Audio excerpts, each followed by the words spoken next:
आस्था की नगरी महाकुंभ में कई रोचक चेहरे भी अपनी उपस्थिति बनाए हुए हैं। आईआईटीएन बाबा के नाम से मशहूर अभय सिंह इन दिनों लोगों के बीच चर्चा का केंद्र बने हुए हैं। अभय सिंह के पास आईआईटी बॉम्बे से एरोस्पेस इंजीनियरिंग की डिग्री भी है और वो कनाडा में लाखों के पैकेज पर नौकरी भी कर चुके हैं।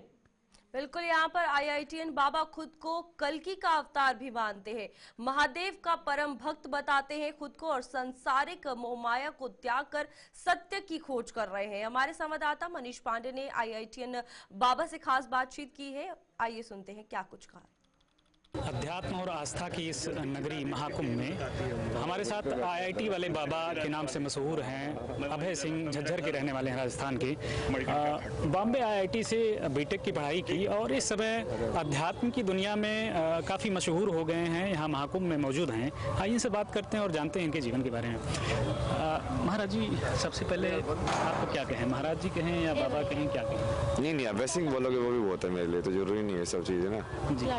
आप अपने आप को कल्कि का अवतार मानते हैं, तो क्या आपको लगता है कि जैसे कहा गया है गीता में भी कि जब जब होए धर्म के हानि, बाढ़े अधम असुर अभिमानी, तब तब भगवान का जो है अवतार होता है पृथ्वी पर। तो क्या इस तरह से आप खुद को वही अवतार मानते हैं? मतलब शिव ने तो वही नाम दिया, वो है कि नहीं अवतार, वो कर्म बताएंगे। आप तो खुद को मानते हैं कल्कि का अवतार हैं? मतलब मैं अवतार मानना अलग चीज़ है ना, बट मैं ईश्वर की अनुभूति है, तो फिर तुम सोचते हो कि यार इस अनुभूति के साथ तुम एक्चुअली में जो चाहो वो बन सकते हो। फिर मैंने देखा कि अच्छा कौन सी चीज़ बनने से मैं जो काम कर रहा हूँ उसका जो सार्थकता है वो पूरी हो जाए।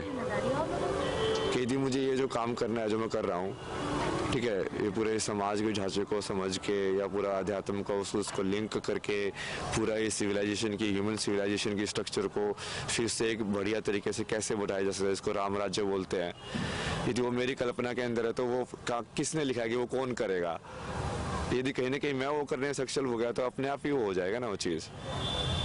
इसके पहले आप कहाँ थे महाकुंभ के पहले? हाँ, महाकुंभ से काशी था ना मैं 1.5 महीने तक।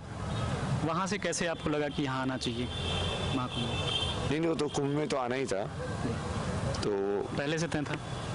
हाँ, काशी में ऐसे था कि हाँ 1 महीना 1.5 महीना वैसे रहेंगे और उसके बाद फिर जैसे कुंभ आएगा तो 4 दिन 5 दिन पहले उन्होंने बताया था कि थोड़ा पहले निकलते हैं, तो 10-11 तारीख को आ गए थे आप। यहाँ आने से पहले आपको पता था कि यहाँ इतना वायरल हो जाएंगे आप? नहीं, बाबा के नाम से वो तो ऐसे ही हुआ ना, महादेव ने ऐसे एकदम से कर दिया ना। अब कैसा लग रहा है? मतलब लग तो वैसे ही रहा है, थोड़ा एक नई दुनिया आ गई है। अब नई दुनिया आओगे तो थोड़ा सा एकदम से स्टार्टिंग में तो लाइक अनइजीनेस भी कई बार होती है। क्या इसे लाइमलाइट कहें या फिर क्या होगा?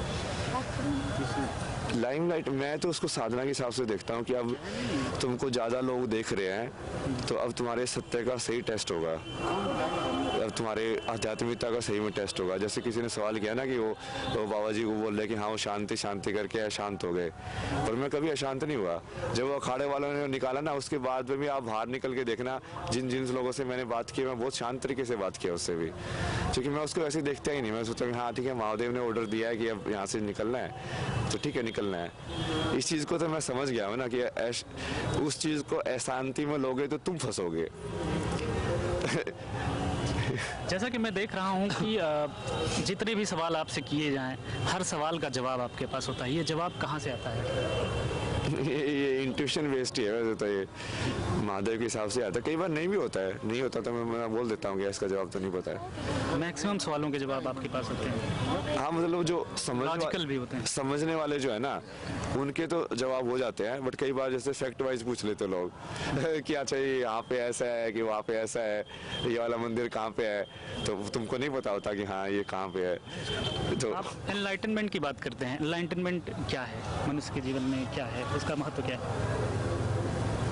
मतलब एक इंसान का जो अनुभव है उसके अनुभव के अंदर एक और छोर है जो कि मोस्टली जो मनुष्य हैं जो महसूस ही नहीं करते कभी भी कि ये एक्सपीरियंस भी किया जा सकता है।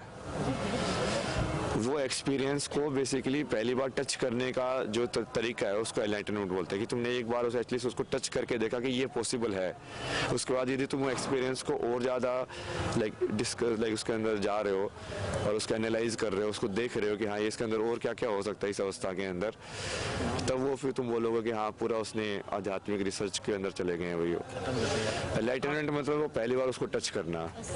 आपको क्या लगता है, आप मतलब उस एनलाइटनमेंट की स्थिति को प्राप्त कर चुके हैं? प्राप्त नहीं किया जा सकता ना उसको, इसी ट्रैप में तो ओशो घुसे थे वो। कृष्णमूर्ति ने उनसे पूछा कि क्या तुमने प्राप्त कर लिया है, क्या तुम इस समुद्र को हाथ में लेके क्या तुमने वो समुद्र को अपने हाथ में भर लिया है।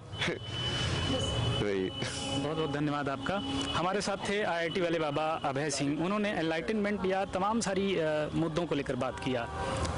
Manish Pandey, JK news, Prayagraj.